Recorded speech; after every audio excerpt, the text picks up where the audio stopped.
Guy Lebas, good to see you here at Camco Talk. Thanks for having me. I know inflation is very much top of mind for you here. It's a nice, relaxing environment, but there are things we should be thinking about. So what is your current concern about inflation, which obviously we've gotten a break on some things consumer-wise? Sure. So we talk in the financial markets, or in the Fed particularly of late, talks about something called inflation compensation, which essentially is a measure using two different types of bonds, inflation protected and non-inflation protected, of how much we get paid to take on incremental risk of inflation.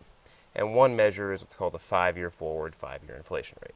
So that's useful because it strips out some of the volatility of oil and food prices in the short term and says, all right, 5 years from now, what's going to be the long-term inflation rate? And that measure throughout much of 2016 has actually been declining. But I think the key is that rather than just a single point measure, what that's really measuring is a modest probability of much higher inflation and a modest probability of zero inflation over the next 10 years, which is a big risk. So what does that mean then in terms of the Fed's viewpoint? Well, it means that 5 years from now, we're either going to be fully normalized interest rates, or we're going to have negative interest rates and a continually expanding balance sheet, right? Those are the two policy options. The policy option is not more of the same kind of muddling along with slow rate hikes. It's not realistic. How are fixed income investors supposed to prepare themselves for two very different scenarios then? Right, and the scenarios not only are different, but they offer exactly opposite prescriptions for what you should buy, right? No inflation, buy long-term bonds, lots of inflation, keep it short, or buy inflation-protected bonds.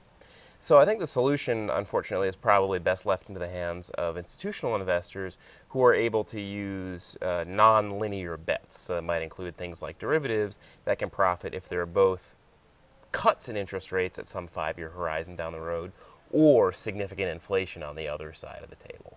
And it speaks to strategies that tend to be a little bit more tactical in nature, that involve selling options more so than buying bonds outright, because there's some very good ways to profit off of a range of inflation outcomes rather than a single point outcome. What about older investors who right now have a lot of money parked in bonds, and there is some risk that perhaps they haven't factored in case rates go up? But what are they supposed to do at this point?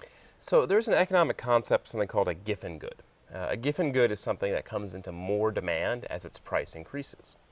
And so if you look at bonds, as their price increases, the income they produce decreases, and so you have to buy more to get the same level of income.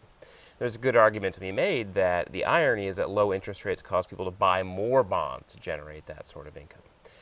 But at the end of the day, there's no easy answer. Right? Even if you take a portfolio of bonds, you increase the risk level, you include some things like dividend-paying stocks in there, generally speaking, you're only going to be able to generate about 2/3 the income today that you were 10 years ago. There's no way around it. It's simply a matter of the world we live in.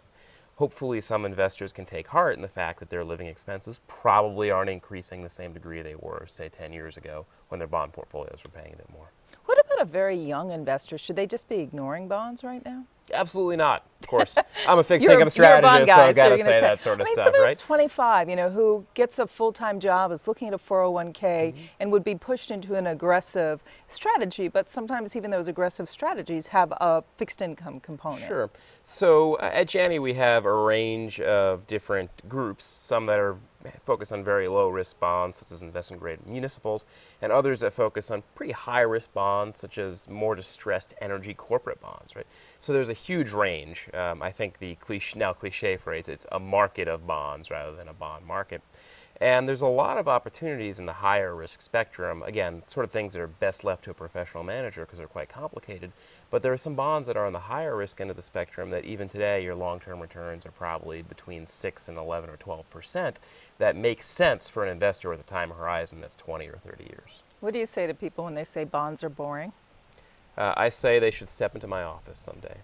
Guy Lebas, it's been great chatting with you. Thank you you so much.